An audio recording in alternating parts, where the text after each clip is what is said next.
انسان بہت زیادہ جلد باز ہوتے ہیں اور بہت ایموشنل ہوتے ہیں، وہ اپنے جذبات کو کنٹرول نہیں کر پاتے، تو اس طرح وہ اپنی کامیابی کا کنٹرول بھی کھو دیتے ہیں اور وہ مشہور ہوتے ہیں۔ ہمیشہ لوگ کہتے ہیں یہ بڑا جلد باز ہے، بڑا ایموشنل ہے، بڑی جلدی سے غصہ آ جاتا ہے، بڑا جلدی یہ کام کرتا ہے تو اس کا یہ مسئلہ بنتا ہے۔ اسی طرح ایک دفعہ ایک بندہ، ایک لڑکا کامیابی چاہتا تھا، کامیاب ہونا چاہتا تھا، پیسے کمانا چاہتا تھا، مختلف کامیابیاں حاصل کرنا تھا۔ ایک بابا جی کے پاس جاتا ہے اور اسے کہتا ہے کہ بابا جی میں نے کامیاب ہونا ہے، مجھے کوئی حل بتائیں، میں جب بھی کوئی کام کرنے لگتا ہوں تو اس میں جو ہے وہ پیچھے رہ جاتا ہوں، تو آپ مجھے سمجھائیں کہ میں کیسے کامیاب ہوں گا۔ تو بابا جی نے اسے جا کے کہا کہ ایسا، اسے ندی کنارے لے گیا اور کہا کہ یہ جو کنکر پڑے ہیں، ان کنکر کے اندر ایک ایسا پتھر ہے جو کہ آپ کی زندگی کو بدل سکتا ہے، جو آپ کی زندگی کو مکمل چینج کر سکتا ہے، وہ انتہائی قیمتی پتھر ہے، وہ آپ کو کامیابیاں دے سکتا ہے۔ تو اس نے کہا اتنے زیادہ کنکروں میں اس کنکر کو کیسے ڈھونڈوں گا؟ تو انہوں نے کہا کہ آپ جب کنکر کو ہاتھ میں اٹھائیں گے تو یہ سارے کنکر ٹھنڈے ہیں،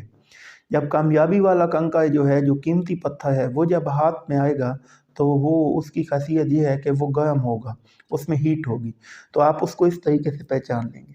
اس نے سٹارٹ کر دیا اس کو ڈھونڈنے کے لیے، اس نے ہر پتھر کو وہ اٹھاتا، ہاتھ میں لیتا اور پھر اس نے کیا کیا کہ اس کو ندی میں پھینک دیتا، کہ یہ اس طرح سے وہ ندی میں پھینکتا گیا تاکہ وہ پتھر دوبارہ اسے نہ اٹھانا پڑے، اسے آسانی ہو۔ وہ 1 دن کیا، 2 دن کیا، پورا مہینہ گزر گیا، دوسرا مہینہ شروع ہو گیا، اس میں بھی روزانہ وہ پتھر اٹھاتا اور ندی میں پھینکتا، جلدی جلدی کرتے ہوئے وہ پتھر اٹھاتا اور وہ جلدی میں پھینکتا۔ اس کی عادت بن گئی نا، 1 ڈیڑھ مہینے میں، 2 مہینوں میں اس کی عادت بن گئی کہ پتھر اٹھا کے ندی میں پھینکنے کی۔ تو اب وہ اسی عادت کے ساتھ وہ پتھر اٹھا کے پھینکتا گیا، تو اچانک اس کے ہاتھ میں وہ گرم پتھر 2 مہینے بعد آیا۔ اس نے جیسے ہی ہاتھ میں لیا تو عادتاً اس نے جلد بازی میں اس کو بھی جو ہے وہ ندی کے اندر پھینک دیا، تو وہ پھر گم ہو گیا۔ وہ بابا جی کے پاس واپس آتا ہے اور ساری بات بتاتا ہے، تو بابا جی نے کہا کہ آپ کی جذبات، آپ کی عادت، آپ کا ایموشنل ہونا، آپ کی جلد بازی، آپ کی کامیابی آپ کے ہاتھ میں آئے ہوئے بھی آپ نے اس کو پھینک دی ہے۔ انسان کی جو جلد بازی ہوتی ہے، جو انسان کے ایموشنل جلدی ہو جانا ہوتا ہے، یہ کامیابی ہاتھ میں آئے ہوئے بھی اس کو وہ کیا کرتا ہے، پانی میں پھینک دیتا ہے۔ تو ہمیشہ انسان کو جو ہے وہ صبر و تحمل کے ساتھ جو ہے وہ کوشش کرنی چاہیے، اپنی اس جلد بازی پہ کنٹرول کرنا چاہیے کہ جو کہ اس کی کامیابی کو اس کے ہاتھ سے نکال کے جو ہے وہ دریا میں پھینک دے، ندی میں پھینک دے۔ اسے اپنے اعصاب پہ، اپنے کام پہ، اپنی محنت کرتے ہوئے جو ہے وہ صبر سے کام لیتے ہوئے، تمام چیزوں پہ کنٹرول رکھتے ہوئے تب جا کے وہ کامیاب ہو سکتا ہے۔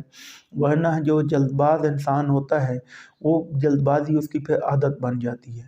اور وہ جلد بازی جب اس کی عادت بنتی ہے، پھر وہ جو بھی کام کرتا ہے وہ جلد بازی میں کرتا ہے، اور وہ جب جلد بازی میں کام کرتا ہے تو وہ اس کی ہاتھ آئی کامیابی بھی اس کے ہاتھ سے نکل جاتی ہے۔ وہ خود اپنے ہاتھوں سے جو ہے اپنی کامیابی کو جو ہے وہ ندی میں پھینک دیتا ہے، ضائع کر دیتا ہے۔ لہٰذا اپنے جذبات پہ کنٹرول رکھنے، اپنی جلد بازی کو کنٹرول کریں، اپنے اعصاب کو کنٹرول کریں کہ آپ نے جب کسی کام کے لیے محنت کرنی ہے تو اس کے لیے صبر و تحمل سے کام لینا ہے،